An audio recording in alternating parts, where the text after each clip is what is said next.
J'aimerais bien qu'on parle un peu plus, qu'on rentre dans le vif du sujet, sur les tests, prédictifs et parmi ceux, que vous pratiquez, il y a, un test, protéomique, si je comprends bien, et il est très peu connu.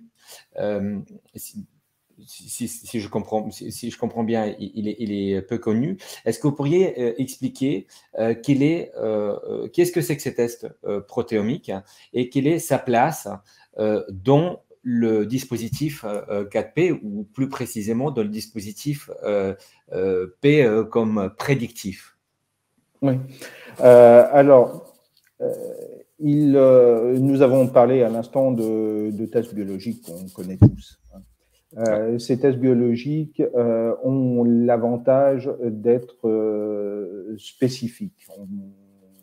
On parle en biostatistique de tests spécifiques et de tests sensibles. Le test spécifique, c'est en quelque sorte le test qui permet de confirmer une hypothèse avec une quasi-certitude. Cette biologie, qu'on va dire classique, elle a été développée depuis des décennies, voire au-delà, dans une démarche de recherche de tests de plus en plus spécifiques. On fait des dosages de protéines spécifiques de telle et telle pathologie, et si le test est positif, on sait que c'est cette pathologie. Et ça, c'est extrêmement précieux, bien entendu. L'inconvénient, c'est que statistiquement, il y a une antinomie entre un test spécifique et un test sensible. Un test sensible nous donne des signaux de manière très précoce dans l'évolution l'apparition d'une maladie. Et en réalité, c'est antinomique. Un test spécifique ne peut pas être sensible, et inversement, un test sensible a du mal à être spécifique. Donc ils se complètent. Donc, ils se complètent. Ils sont tout à fait complémentaires. L'avantage des profils protéomiques, c'est qu'ils ont cet aspect sensible qu'on a du mal à retrouver dans la biologie standard. Alors ça, c'est extrêmement précieux. Par contre, à partir du moment où on a un signal, une anomalie qui apparaît sur ces profils protéomiques, on va avoir envie et même besoin de creuser cette question et d'aller confirmer les choses par des tests spécifiques, et on en revient à la biologie plus courante, ou à des bilans qui sont utilisés en biologie fonctionnelle, mais plus spécifiques de certaines situations, comme les tests d'intolérance alimentaire, comme des dosages, des bilans vitaminiques, des statuts d'acide grave, par exemple. Et donc, la position du profil protéomique, elle pourrait être comme point de départ et aiguillage vers la recherche de données spécifiques avec des premières indications des grandes tendances d'un individu, des faiblesses principales d'un individu, et puis la confirmation de l'apparition de ces troubles sur la biologie spécifique, ou la non-présence de ces troubles, et à ce moment-là, un travail qui a quand même le gros avantage d'être en amont de l'apparition de pathologies et avec une approche préventive qui se met en place. Pour revenir sur la base de ce test protéomique, est-ce que vous pourriez expliquer en deux mots ce que ça veut dire le protéome pour ceux qui ne connaissent pas, parce qu'on s'adresse à un public des passions, des passionnés, des passions passionnés ou des passionnés de la santé préventive, donc des passionnés de longévité, des gens qui souhaitent éviter tomber malade. Est-ce que vous pourriez juste revenir 2 secondes sur le principe de ce que ça veut dire le protéome et pourquoi, pourquoi on utilise, parce qu'on connaît le bilan enfin, sanguin encore une fois, mais la place de protéome dans ce dispositif prédictif. Pourquoi c'est important? Oui, alors tout d'abord, le mot protéome est construit sur le même modèle que le génome. Le génome, c'est l'ensemble des gènes. Le protéome, c'est l'ensemble des protéines. Okay. On travaille là sur le protéome du sang, hein, sur le protéome sérique, donc l'ensemble des protéines du sérum. Ces protéines qui sont présentes dans notre sérum, elles sont synthétisées par nos cellules et elles sont synthétisées sous la commande de nos gènes. Donc, l'intérêt d'étudier le protéome, c'est qu'on étudie l'expression de notre génome, en réalité. C'est l'expression des génomes. Okay. Voilà. Alors, le terme protéome avait été donné par une équipe de chercheurs australiens dans les années 90. Et donc, c'était les premiers à dire, bon, bah, on a l'ensemble des gènes, mais il est important d'étudier l'ensemble des protéines avec ce protéome.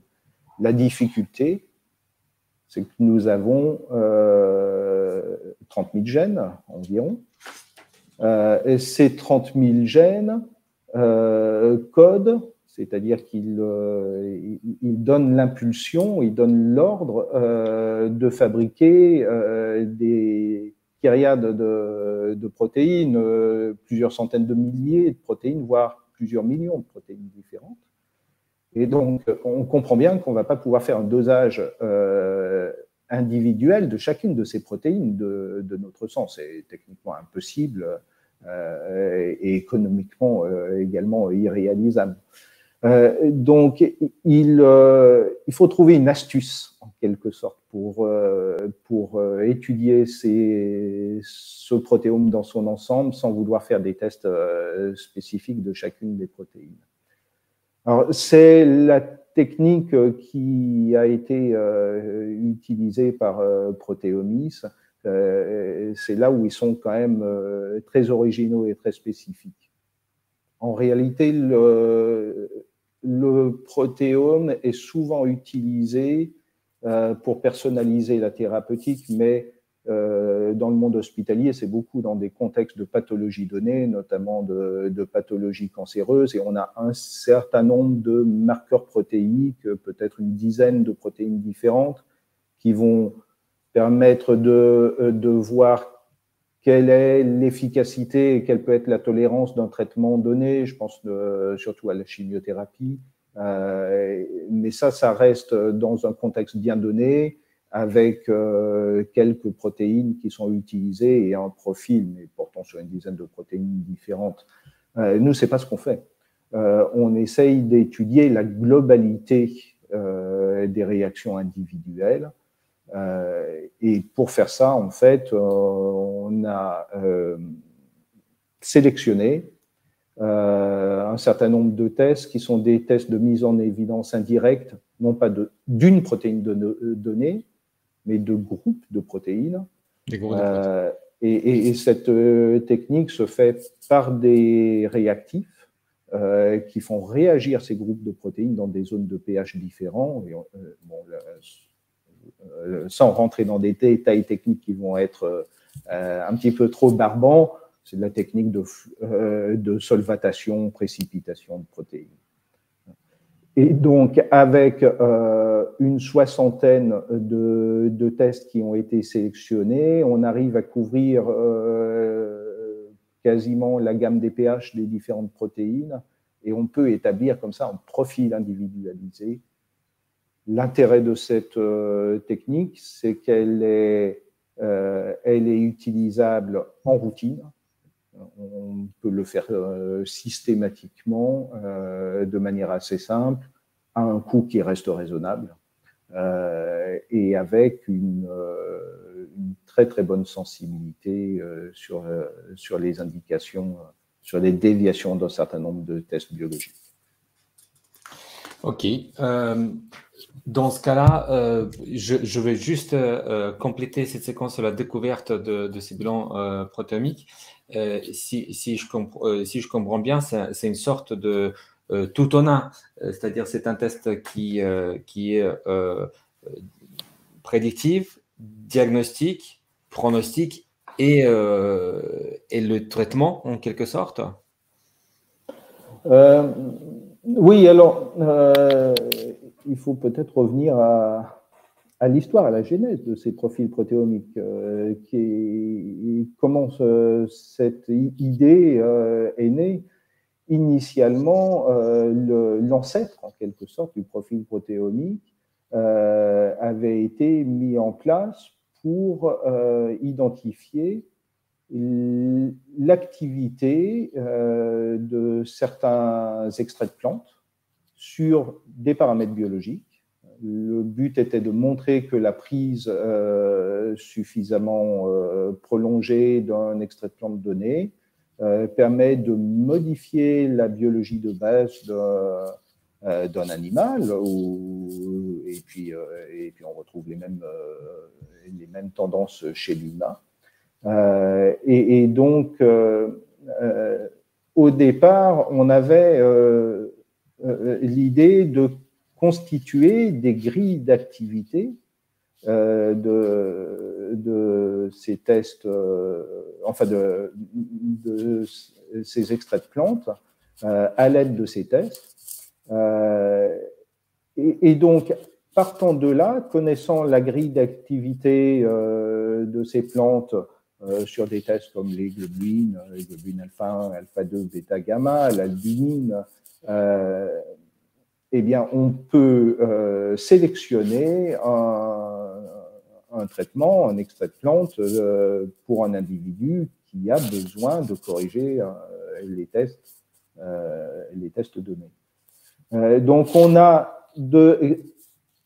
intimement lié, en réalité, le côté outil diagnostique ou métadiagnostique que l'on a, mais également la possibilité d'agir sur le plan thérapeutique au sens large, sur les troubles biologiques de notre patient. Sachant que la première étape peut-être de l'action, eh bien, elle va être l'étude des habitudes de vie, la nutrition, la sédentarité, le fait de savoir si on fume ou si on ne fume pas, et puis on va, selon les besoins, ajouter à cela des traitements naturels, vitamines, minéraux, phytothérapie, et puis dans un certain nombre de cas, on va être amené également à utiliser des moyens plus classiques, plus allopathiques, comme on dit maintenant, quand le besoin est là.